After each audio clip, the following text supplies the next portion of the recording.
ശ്രീ ഷാബു പ്രസാദും രാഹുൽ ഈശ്വരും ഉണ്ട്. അതിന് മുമ്പ് ഇതിന്റെ നിയമവശം ഒന്നും അറിയാൻ അഡ്വക്കേറ്റ് എം ആർ അഭിലാഷ് നമുക്കൊപ്പമുണ്ട്. Advocate M R Abhilash, police ഇതിനകത്ത് ഏത് തരത്തിലാണ് റിപ്പോർട്ട് കൊടുക്കേണ്ടത്? അങ്ങനെ ഒരു റിപ്പോർട്ട് കൊടുക്കേണ്ട ഒരു നടപടിക്രമം ഇതിനകത്തുണ്ടോ? ഉണ്ടെങ്കിൽ അത് NITയുടെ PRO MHRDക്ക് അത് അറിയിക്കുകയാണ്. ആ തരത്തിലാണോ? NITയുടെ റൂൾസ് ആൻഡ് റെഗുലേഷനെ കുറിച്ചുള്ള സ്വാഭാവികമായിട്ട് പോലീസ് ഈ വിഷയം ഏത് തരത്തിലാണ്? ഇങ്ങനെ ഇതിപ്പോൾ ജാമ്യത്തിലാണ് അധ്യാപിക, ഇപ്പോഴും 153-ൽ എടുത്തിരിക്കുന്ന കേസുമാണ്. സ്വാഭാവികമായിട്ടും അത് അത്രയ്ക്കും ഗുരുതരമായിട്ടുള്ള ഒരു വിഷയമാണോ? അത് ആ തരത്തിലാണോ അഡ്രസ് ചെയ്യപ്പെടുക? പ്രോപ്പറായിട്ട് നിയമ നടപടിക്രമങ്ങൾ പോലീസിന്റെ ഭാഗത്ത് ഉണ്ടായിട്ടുണ്ട് എന്ന് കരുതുന്നുണ്ടോ? ഇവിടെ രണ്ട് രീതിയിലുള്ള നടപടിക്രമങ്ങളാണ് അവർക്കെതിരെ നിയമപരമായിട്ട് സാധ്യമായിട്ടുള്ളത്. അപർണ, ഒന്ന് എന്ന് പറയുന്നത് അവരുടെ ഇപ്പോഴത്തെ ഈ സ്ഥാനക്കയറ്റം, അത് പ്രൊമോഷൻ എന്ന് നമുക്ക് പറയാൻ കഴിയുന്ന ഈ സ്ഥാനക്കയറ്റത്തെ ഈ ക്രിമിനൽ കേസിന്റെ പെൻഡൻസി കൊണ്ട് അത് തടയാൻ കഴിയുമോ, അല്ലെങ്കിൽ സ്ഥാനക്കയറ്റം നിരാകരിക്കാൻ കഴിയുമോ എന്നുള്ളതാണ് ആദ്യത്തെ പ്രശ്നം. രണ്ടാമത്തേത്, അവർക്കെതിരെ ഡിപ്പാർട്ട്മെന്റലായിട്ട് എന്തെങ്കിലും നടപടി എടുത്തിട്ടുണ്ടെങ്കിൽ, അല്ലെങ്കിൽ അങ്ങനെ ഒരു നടപടിക്രമത്തിന്റെ അടിസ്ഥാനത്തിൽ ഇവർക്ക് സ്ഥാനക്കയറ്റം നിരസിക്കാൻ കഴിയുമോ എന്നുള്ളതാണ്. രണ്ടാമത്തെ വിഷയത്തിന്റെ മറുപടിയായിട്ട് ഇവിടെ നേരത്തെ ശ്രീ ഷാഫി ചാലിയും കറക്റ്റായിട്ട് ചൂണ്ടിക്കാട്ടിയതുപോലെ ഈ central civil services conduct rules എന്ന് പറയുന്ന ഒരു ചട്ടമുണ്ട്. അതിന്റെ 1964-ലെ ആ ചട്ടത്തിന്റെ നിരവധി വ്യവസ്ഥകൾ ലംഘിച്ചുകൊണ്ടാണ് അവരുടെ ഈ സമൂഹ മാധ്യമങ്ങളിലെ അഭിപ്രായ പ്രകടനം വന്നിട്ടുള്ളത്. റൂൾ 3 മുതൽ താഴേക്ക് നോക്കിക്കഴിഞ്ഞു കഴിഞ്ഞാൽ എങ്ങനെയാണ് ഒരു പബ്ലിക് സർവന്റ് ബിഹേവ് ചെയ്യേണ്ടത്, അതിനെല്ലാം വളരെ വിരുദ്ധമായിട്ട് നമ്മുടെ രാഷ്ട്രപിതാവിന്റെ തന്നെ അസാസിനേഷൻ, അദ്ദേഹത്തിന്റെ കുരുതിയെ ഗ്ലോറിഫൈ ചെയ്തുകൊണ്ട്, മഹത്വവൽക്കരിച്ചുകൊണ്ട് അവർ പറഞ്ഞിട്ടുള്ള സ്റ്റേറ്റ്മെന്റ് നിയമത്തിനോ നിയമവ്യവസ്ഥയ്ക്കോ ഒരു രീതിയിലും അംഗീകരിക്കാൻ കഴിയുന്നതല്ല. അവർക്കെതിരെ വകുപ്പ് തല അന്വേഷണത്തിന് ശുപാർശ ചെയ്യാൻ കഴിയുന്നതാണ്. അങ്ങനെ ഒരു വകുപ്പ് തല അന്വേഷണം പുരോഗമിച്ച് അവർ അതിനകത്ത് കുറ്റക്കാരിയാണ് എന്ന് കണ്ടെത്തപ്പെട്ടിട്ടുണ്ടെങ്കിൽ, ഒരു പ്രമോഷന്റെ സാധ്യത പരിഗണിക്കുമ്പോൾ ക്വാളിഫൈഡ് ആയിട്ടുള്ള മറ്റ് ഉദ്യോഗസ്ഥരോളം അവർക്ക് സമത്വം കൽപ്പിച്ചു കൊടുക്കാൻ കഴിയുകയില്ല. കാരണം ഇങ്ങനൊരു അന്വേഷണത്തിൽ കുറ്റക്കാരിയാണ് എന്ന് കണ്ടെത്തിയിട്ടുണ്ടെങ്കിൽ, ഡിപ്പാർട്ട്മെന്റ് വൈസ് ആയിട്ടുള്ള എൻക്വയറിയിൽ കുറ്റക്കാരിയാണെന്ന് കണ്ടെത്തിയിട്ടുണ്ടെങ്കിൽ, അതിന്റെ അടിസ്ഥാനത്തിൽ അവരോടൊപ്പം പരിഗണിക്കപ്പെട്ട മറ്റു പേരുകൾക്ക് പ്രാമുഖ്യം കൊടുത്തുകൊണ്ട് ഇവരെ തഴയുവാൻ കഴിയുന്നതാണ്.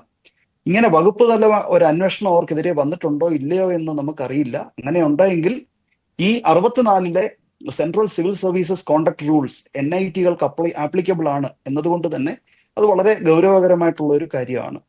ആദ്യത്തെ വിഷയം എന്ന് പറഞ്ഞു കഴിഞ്ഞാൽ ഈ ക്രിമിനൽ കേസ് പെൻഡിങ് ആയിട്ടുണ്ടോ എന്നുള്ളതിനെ കുറിച്ചാണ്. അതിനെക്കുറിച്ചാണ് അപർണ എന്നോട് ചോദിക്കുകയും ചെയ്തത്. Criminal case pending FIR register ചെയ്തു എന്നതുകൊണ്ട് ഒരാൾക്ക് സ്ഥാനക്കയറ്റം നിഷേധിക്കുവാൻ കഴിയില്ല. പക്ഷേ സുപ്രീം കോടതിയുടെ 1991-ലെ ജാനകിരാമൻ, KV ജാനകിരാമൻ എന്ന കേസിലെ 3-അംഗ ബെഞ്ചിന്റെ വിധി പ്രകാരം ചാർജ് ഷീറ്റ് ഫയൽ ചെയ്തിട്ടുണ്ടെങ്കിൽ ഒരു ക്രിമിനൽ കേസിന്റെ പെൻഡൻസി വളരെ ഗൗരവകരമായി പരിഗണിച്ച് അതിന്റെ അടിസ്ഥാനത്തിൽ സ്ഥാനക്കയറ്റം നിരസിക്കാൻ കഴിയുന്നതാണ്. ഈ ചർച്ചയിൽ നിന്ന് എനിക്ക് മനസ്സിലാക്കാൻ കഴിയുന്നത് ഇതിനകത്ത് അവർക്കെതിരെ ചാർജ് ഷീറ്റ് സമർപ്പിച്ചിട്ടുണ്ട് എന്നുള്ളതാണ്. അതൊരു പോസിറ്റീവ് ചാർജ് ഷീറ്റ് ആണ് എന്നുള്ളതും ആണ് മനസ്സിലാക്കാൻ കഴിയുന്നത്. അങ്ങനെയാണ് എന്നുണ്ടെങ്കിൽ വകുപ്പ് തല പ്രൊമോഷൻ പരിഗണിക്കപ്പെടുന്ന വേളയിൽ ഇങ്ങനെ ഒരു ക്രിമിനൽ കേസിന്റെ പെൻഡൻസി പരിഗണിച്ചുകൊണ്ട് അവർക്കെതിരെ ഒരു തീരുമാനം എടുക്കുവാൻ കഴിയുന്നതാണ്. പക്ഷേ ഏത് തരത്തിലുള്ള തീരുമാനമാണ് എടുക്കപ്പെട്ടിട്ടുള്ളത്, എന്തൊക്കെയാണ് അവിടെ പരിഗണിക്കപ്പെട്ടിട്ടുള്ളത് എന്നതിനെ കുറിച്ചൊന്നും തന്നെ എനിക്ക് അറിവുള്ളതല്ല. അങ്ങേക്ക് അറിയുമെങ്കിൽ പറഞ്ഞു കഴിഞ്ഞാൽ അതിന്റെ അടിസ്ഥാനത്തിൽ ഇത് NIT അറിയിക്കേണ്ടത് PRO ആണ്, ഇത് മുകളിലേക്ക് അറിയിക്കേണ്ടത്. അപ്പോൾ പോലീസാണോ ഇത് അറിയിക്കേണ്ടത്? ഇത് അറിയിച്ചാൽ മാത്രമാണല്ലോ ഇങ്ങനൊരു നടപടിക്രമങ്ങളിലേക്ക് കടക്കാൻ കഴിയുക. അത് ഉണ്ടായിട്ടുണ്ടോ ഇല്ലയോ എന്നുള്ള കാര്യം വ്യക്തമല്ല. അതൊരു സ്വാഭാവിക പ്രക്രിയയായിട്ട് നടക്കുന്ന കാര്യമാണോ? പോലീസ് ഇത് അറിയിക്കുക, അതനുസരിച്ച് മുകളിലേക്ക് പോകുക എന്നുള്ളത്? കുറഞ്ഞ പക്ഷം പോലീസ് അറിയിക്കുക എന്നുള്ളത്. പോലീസ് ഇങ്ങനെ NITയെ അറിയിക്കണം എന്ന ഒരു വകുപ്പ് ഒരിടത്തും കാണാൻ എനിക്ക് കഴിഞ്ഞിട്ടില്ല. പക്ഷെ ഒരു പോലീസ് എൻക്വയറി വരുമ്പോൾ, ഒരു ഡിപ്പാർട്ട്മെന്റിനെ ഒരു ഉദ്യോഗസ്ഥയെ സംബന്ധിച്ച് ഒരു എൻക്വയറി വരുമ്പോൾ അതിനെ അറിയിക്കുക എന്നുള്ളത്, ഡിപ്പാർട്ട്മെന്റിനെ അറിയിക്കുക എന്നുള്ളത് അത് ഒരു ഔപചാരികമായിട്ടുള്ള ഒരു നടപടിക്രമമാണ്. പക്ഷേ ഒരു ചട്ടം അങ്ങനെ നിഷ്കർഷിക്കുന്നതായിട്ട് എനിക്ക് കാണാൻ കഴിഞ്ഞിട്ടില്ല. ഇതിനകത്ത് ചാർജ് ഷീറ്റ് ഫയൽ ചെയ്തിട്ടുള്ള വിഷയം ഇനി പോലീസ് അറിയിച്ചില്ലെങ്കിൽ കൂടിയും NITയെ സംബന്ധിച്ചിടത്തോളം ഇങ്ങനെ ഒരു FIR രജിസ്റ്റർ ചെയ്യപ്പെട്ടു എന്നതിനെ കുറിച്ച് അവർക്ക് അറിയാമെന്നുള്ളത് കൊണ്ട് തന്നെ ഇതുപോലെ ഉന്നത പദവിയിലിരിക്കുന്ന ഒരു ഉദ്യോഗസ്ഥയെ സംബന്ധിച്ചാണ് ഈ FIR രജിസ്റ്റർ ചെയ്യപ്പെട്ടിട്ടുള്ളത്. അപ്പോൾ ആ അന്വേഷണത്തിന്റെ പുരോഗമനം എത്രത്തോളമാണ് എന്ന് അന്വേഷിക്കേണ്ടതായിട്ട് അവർക്കുണ്ട്.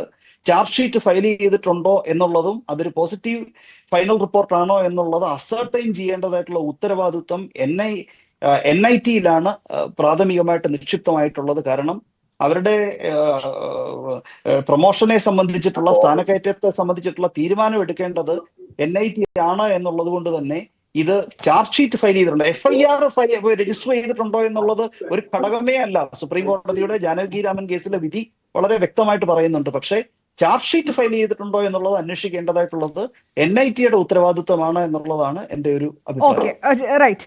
ശ്രീ ഷാബു പ്രസാദ്, NIA